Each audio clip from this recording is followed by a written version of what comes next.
బదావత్ సంతోష్ ను ప్రభుత్వం GHMC Hyderabad zonal commissioner గా నియమించినటువంటి సిచ్యువేషన్ కొనసాగుతా ఉంది. షేర్లింగంపల్లి జోనల్ కమిషనర్ గా బోర్కాడే హేమంత్ సహదేవరావు ములుగు జిల్లా కలెక్టర్ గా బదిలీ అయినటువంటి పరిస్థితి కనిపిస్తా ఉంది. ఇక ఎల్బీ నగర్ జోనల్ కమిషనర్ హేమంత్ కేశవ్ పాటిల్ ను నాగర్ కర్నూలు జిల్లా కలెక్టర్ గా ప్రభుత్వం నియమించింది. ఇక రాజేంద్ర నగర్ జోనల్ కమిషనర్ ముకుందును ఉట్టూరు ఐటీడీఏ ప్రాజెక్ట్ అధికారిగా బదిలీ చేశారు. మిర్యాలగూడ సబ్ కలెక్టర్ గా ఉన్నటువంటి నారాయణ్ అమిత్ మాలేటి షేర్లింగంపల్లి జోనల్ కమిషనర్ గా ఆయనను బదిలీ చేసినటువంటి పరిస్థితి ఉంది. అట్లనే Bodhan sub collector Vikas Mahato LB Nagar zonal commissioner గా నియామకమయ్యారు. జయశంకర్ భూపాలపల్లి జిల్లా Kataram sub collector Mayank Singh Kukatpally zonal commissioner గా, బాన్సువాడ సబ్ కలెక్టర్ గా ఉన్నటువంటి కిరణ్మయి కొప్పిశెట్టి రంగారెడ్డి అదనపు కలెక్టర్ గా స్థానిక సంస్థలకు సంబంధించినటువంటి బదిలీ చేశారు.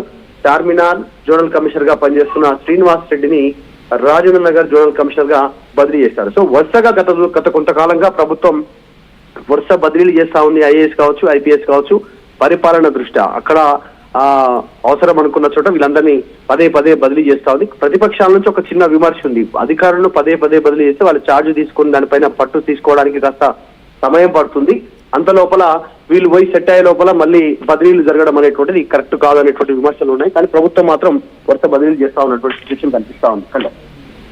Right Madhu, thanks for the latest update. మొత్తం మీద తెలంగాణ మొత్తంగా 13 మంది ఐఏఎస్ ఆఫీసర్లని బదిలీ చేశారు. తెలంగాణ ప్రభుత్వం రాష్ట్ర పరిపాలనలో కీలక మార్పులని చెప్పొచ్చు. ఈ మేరకు 13 మంది ఐఏఎస్ అధికారులు బదిలీ చేస్తూ శనివారం ఉత్తర్వులను జారీ చేసింది. హైదరాబాద్ జిల్లా కలెక్టర్గా పనిచేస్తున్న దాసరి హరిచందన్ సహా పలువురు సీనియర్ అధికారులు, జిల్లా కలెక్టర్లు కొత్త బాధ్యతలు అప్పగించింది. ఇటు ప్రభుత్వ ప్రధాన కార్యదర్శి కె రామకృష్ణారావు గవర్నర్ పేరుతో ఈ ఉత్తర్వులు జారీ చేశారు. దానికి సంబంధించిన లెటర్ని మనం చూస్తున్నాం. దీంట్లో అందరి డీటెయిల్స్ 13 మందికి సంబంధించిన డీటెయిల్స్ అన్నీ కూడా ఉన్నాయి. ఒకరు మొత్తంగా ఇటు చూస్తే సీనియర్ ఐఏఎస్ అధికారి సంజయ్ కుమార్ 1995 బ్యాచ్, ఆయనని ఢిల్లీలోని తెలంగాణ భవన్ స్పెషల్ ఆఫీసర్గా ఆయనని బదిలీ చేశారు. కార్మిక ఉపాధి కల్పన శాఖ ప్రత్యేక ప్రధాన కార్యదర్శిగా ఇటు దానా కిషోర్ 1996 బ్యాచ్, దాంతోపాటు సంజయ్ కుమార్ స్థానంలో పంచాయత్ రాజ్, గ్రామీణ అభివృద్ధి, గ్రామీణ నీటి సరఫరా శాఖ ప్రత్యేక ప్రధాన కార్యదర్శిగా ఆయనని నియమించారు.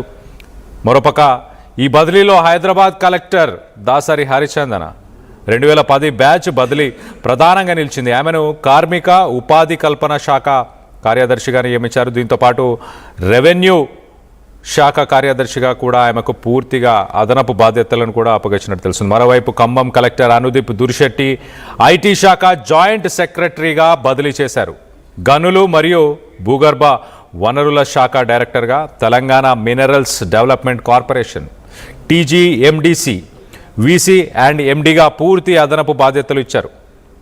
Sangareddy collector P Pravinya 2016 batch, ఆమెని రవాణా రోడ్లు భవన R&B శాఖ స్పెషల్ సెక్రటరీగా, అలాగే Nirmal collector Abhilash Abhinav 2018 batch intermediate education director, అలాగే ఇంటర్ బోర్డ్ సెక్రటరీగా నియమించారు. ఇతర ముఖ్యమైన బదిలీలు మనం ఒకసారి చూస్తే పౌర సరఫరాల శాఖ డైరెక్టర్ జెండాగే హనుమంత్, అలాగే 2016 batch Hanumanth Aarogyasri health care trust సిఇఓగా బదిలీ చేశారు. ఇంటర్మీడియట్ ఎడ్యుకేషన్ డైరెక్టర్గా ఉన్న కృష్ణ ఆదిత్య 2014 బ్యాచ్, ఆయనని పరిశ్రమల వాణిజ్య శాఖ ప్రత్యేక కార్యదర్శిగా నియమించారు.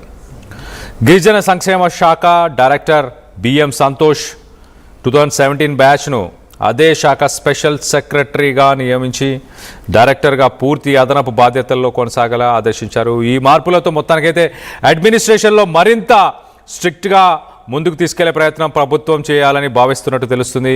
మిగిలిన అధికారులకు కూడా ఇంకా వివిధ శాఖల్లో కీలక బాధ్యతలు అప్పగించారు. మొత్తం మీద దీనికి సంబంధించి మీరేమనుకుంటున్నారు?